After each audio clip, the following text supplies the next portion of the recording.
اساتذہ کرام اور میرے طالب علم ساتھیوں، السلام علیکم۔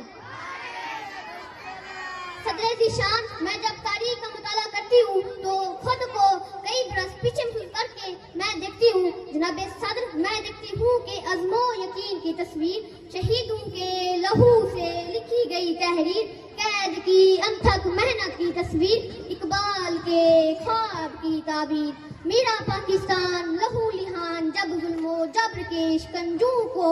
توڑ کر دنیا کے نقشے پر روشنی بن کر ابھرتا ہے تو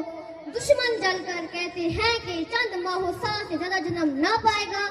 اور دنیا کے نقشے سے غائب ہو جائے گا۔ مگر آج تاریخ یہ منظر دیکھتی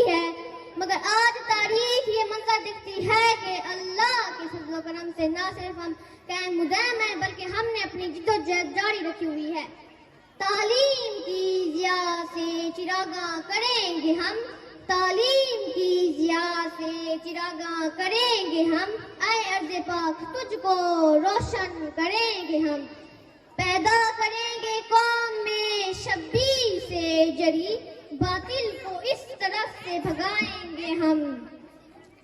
صفائے دہر میں صورت گر ہستی نے امیر، صفائے دہر میں صورت گر ہستی نے امیر، ان کی تصویر وہ کھینچی کہ قلم ٹوٹ گئے وسلم۔